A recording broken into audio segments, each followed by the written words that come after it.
Hello my dear students, welcome to all of you in your online classes. Student, हम class 10th की physics पढ़ रहे हैं। यहाँ पे आपका फर्स्ट टर्म का एग्जाम कंप्लीट हुआ। ये पुराने पैटर्न पे था। नए तरीके से क्या होगा, नई बातें क्या होगी, ये आपको समय समय पर इन्फॉर्म किया जाएगा। उसके लिए परेशान न होइए।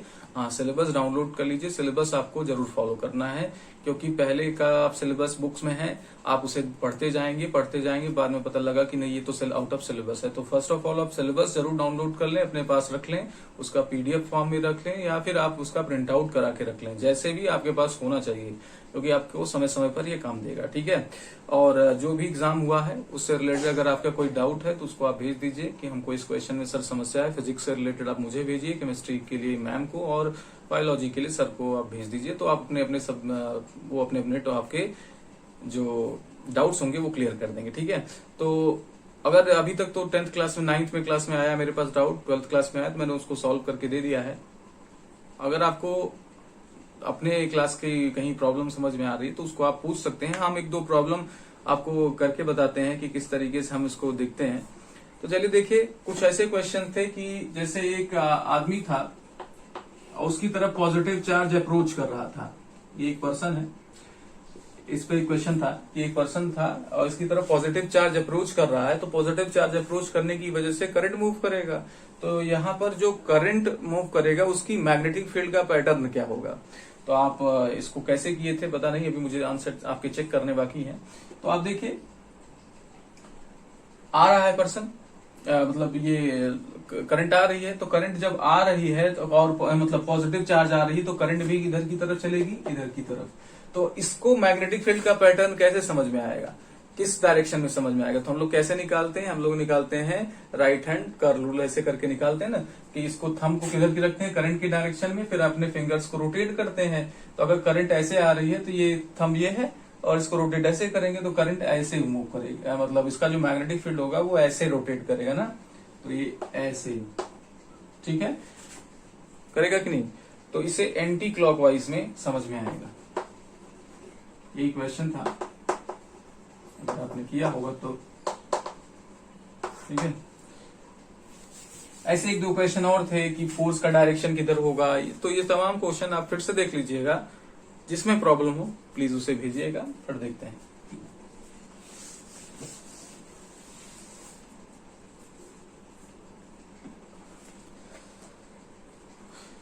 ठीक है, चलिए आगे चलते हैं। अब जो पोर्शन निकाल दिए गए उसमें आपका इलेक्ट्रिक फ्यूज वगैरह था, निकाल दिया गया, तो अब इन पर डिस्कशन नहीं होगा। और हमने इस पर क्वेश्चंस भी आपको करा दिए थे। अगर आपको और क्वेश्चंस चाहिए तो आप मुझे मैसेज कर सकते हैं कि सर मुझे ऐसे क्वेश्चंस के आंसर बताइए, तो मैं आपको बताऊंगा। ठीक है, आप जो भी पूछेंगे उसके क्वेश्चन के आपको आंसर मिल जाएंगे। चलिए आगे चलते हैं हम लोग, और नेक्स्ट यूनिट हम लोग जो सेलेक्ट करेंगे, अब चूंकि हमारे पास अब अगला यूनिट है, तो मैं 4th यूनिट चलता हूं लेके, reflection of light. Reflection of light, ठीक है। तो इससे पहले के अगर किसी टॉपिक में आपको बच्चे समस्या हो, चैप्टर 1 चैप्टर में यानी इलेक्ट्रिक करंट और magnetic effect of electric current, इनमें कहीं समस्या आ रही हो तो आप उसको पूछ लीजिएगा कि सर ये नहीं समझ में आया, इसको फिर से एक्सप्लेन कर दीजिए, क्योंकि सिलेबस बहुत छोटा है, परेशान होने की हमें बहुत जरूरत नहीं है। धीरे धीरे पढ़ेंगे, कंप्लीटली पढ़ेंगे। ठीक है। तो आज से हमारा जो टॉपिक शुरू हो रहा है वो है रिफ्लेक्शन ऑफ लाइट।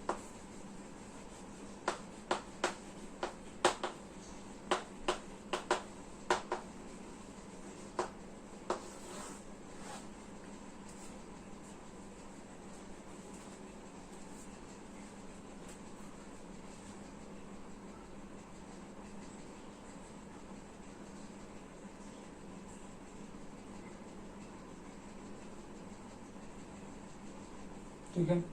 तो सबसे पहले हमारा ये उद्देश्य होगा, ये एम होगा कि लाइट है क्या। आफ्टर नोइंग द लाइट हम लोग और डिस्कशन करेंगे कि भाई बाकी चीजें क्या। पहले तो हमें यही जानना है ना कि लाइट है क्या। तो हेडिंग होना चाहिए लाइट।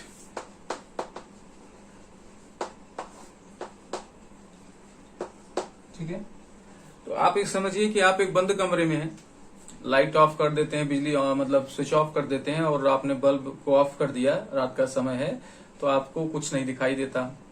वहीं अगर लाइट जला देते हैं, लाइट ऑन कर देते हैं तो हमें चीजें दिखाई देने लगती हैं, लाइट ऑफ करने पे नहीं दिखाई देती। तो क्या लाइट ऑफ करने पर हमारी आंख खराब हो जाती है? अगर खराब हो जाती है तो ऑन करने पर दिखाई नहीं देना चाहिए। यानी हमारी आंखें वैसी की वैसी ही रहती हैं। वहां से एक क्या हो गई है, एक विशेष प्रकार की इंटिटी गायब हो चुकी है, जिसकी वजह से हमें दिखाई नहीं दे रहा, जिसे हम लाइट बोल रहे हैं, है ना। लाइट ऑन करने पर, बल्ब ऑन करने पर आपको रोशनी जब बल्ब की आई तो उसकी वजह से आपको चीजें दिखाई दी, लेकिन जब आपने वही बल्ब ऑफ कर दिया तो हमें चीजें दिखाई देना बंद हो गई। एक इसका एक उदाहरण है कि हमारी आंखें सही हैं। तो इसका मतलब जो जिसकी हेल्प से देख रहे हैं, जो हमें देखने में हेल्प कर रही है, वो बल्ब से आने वाली रोशनी है, और उसी को हम लोग लाइट बोल रहे हैं। क्या बोल रहे हैं? लाइट बोल रहे हैं। ठीक है, क्या बोल रहे हैं? लाइट। ठीक है, ये क्लियर हुई बात। इसी तरीके से जब हम रात में टॉर्च का यूज करते हैं तो टॉर्च का यूज आंखों की तरफ नहीं करते, क्योंकि अगर हमें आंखों को रोशनी है ना भाई, आप क्या करते हो, किसी ऑब्जेक्ट को देखना है तो आप टॉर्च की रोशनी किधर की तरफ देते हैं? ऑब्जेक्ट की तरफ देते हैं, क्योंकि हमारी आंखें स्वस्थ हैं। आंखें वैसी की वैसी हैं, नहीं कि हम रोशनी आंख को देते हैं कि भाई तुम लाइट अप हो जाओ और फिर देखो, ऐसा कुछ नहीं।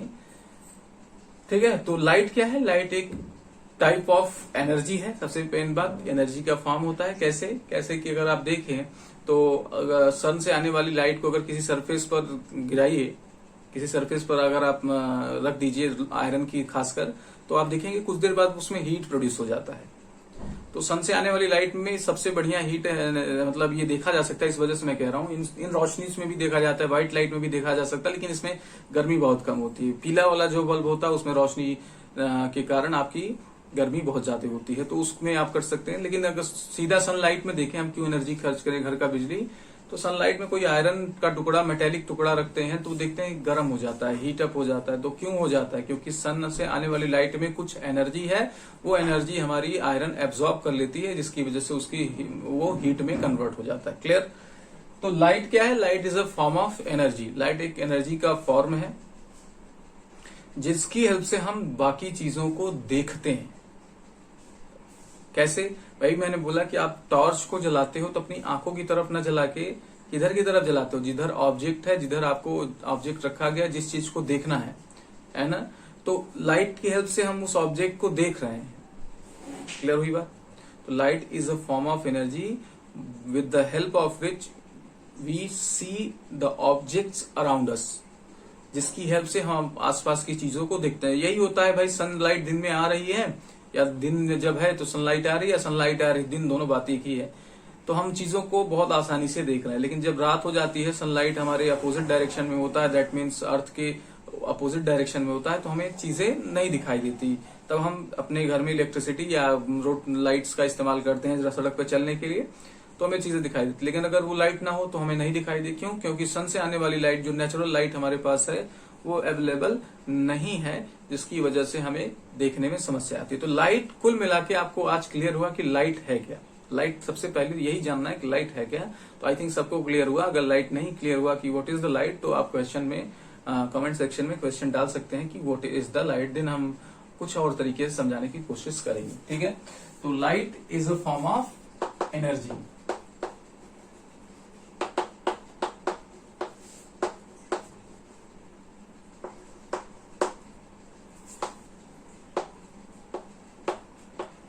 which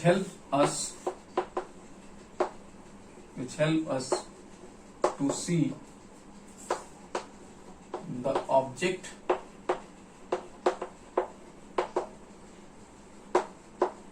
around us.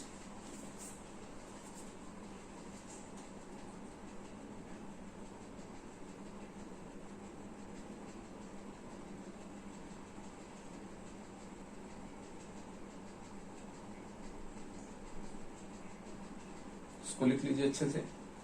ये परफेक्ट डेफिनेशंस को याद कर लीजिए। थ्रू आउट लाइफ आपको जब भी डेफिनेशन देना है तो आप ये लाइट का डेफिनेशन दे सकते हैं।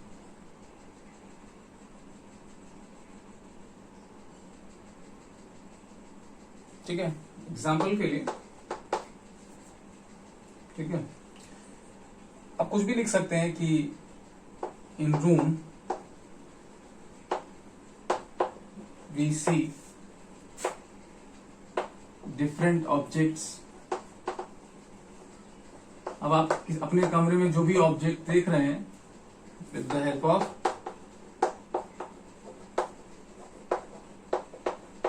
लाइट कमिंग फ्रॉम बल्ब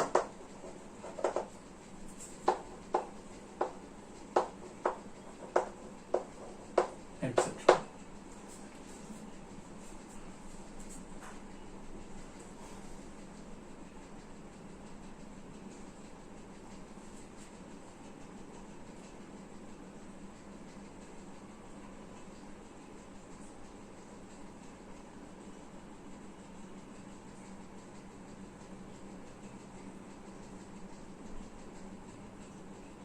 ठीक है, इसमें कहीं किसी को प्रॉब्लम हो तो कमेंट सेक्शन में बताएगा। इससे बाहर की ऑब्जेक्ट्स को हम डे में सनलाइट की हेल्प से देखते हैं, रात में अपने पास टॉर्च या जो रोड्स पे लाइट लगी है उसकी हेल्प से देखते हैं। ठीक है, चलिए अब हम लोग बात करते हैं प्रॉपर्टीज ऑफ द लाइट की।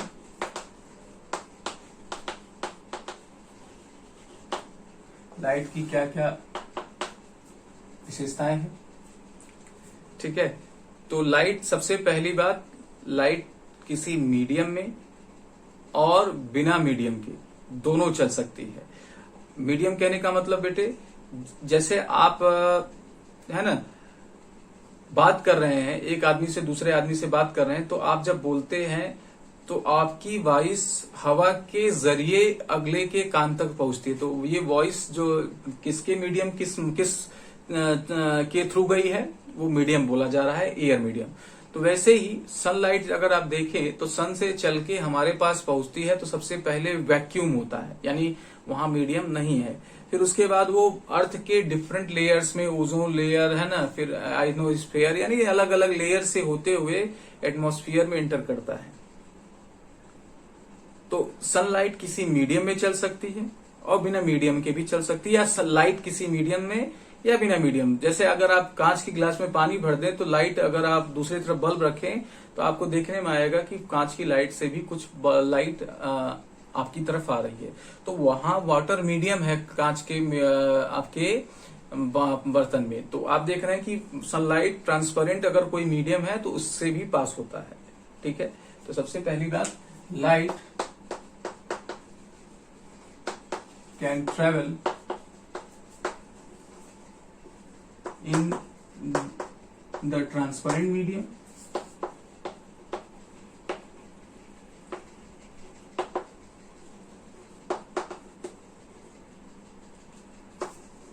and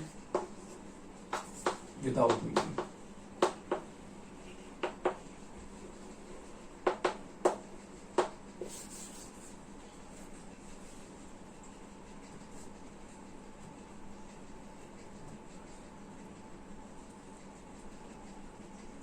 ठीक है, अब बेटे इसकी वैक्यूम में यानी स्पेस में लाइट की वेलोसिटी जो होती है वो 3 इंटू 10⁸ मीटर पर सेकेंड होती है। ठीक है, स्पीड ऑफ लाइट, ये बहुत ही ट्रेमेंडस स्पीड है।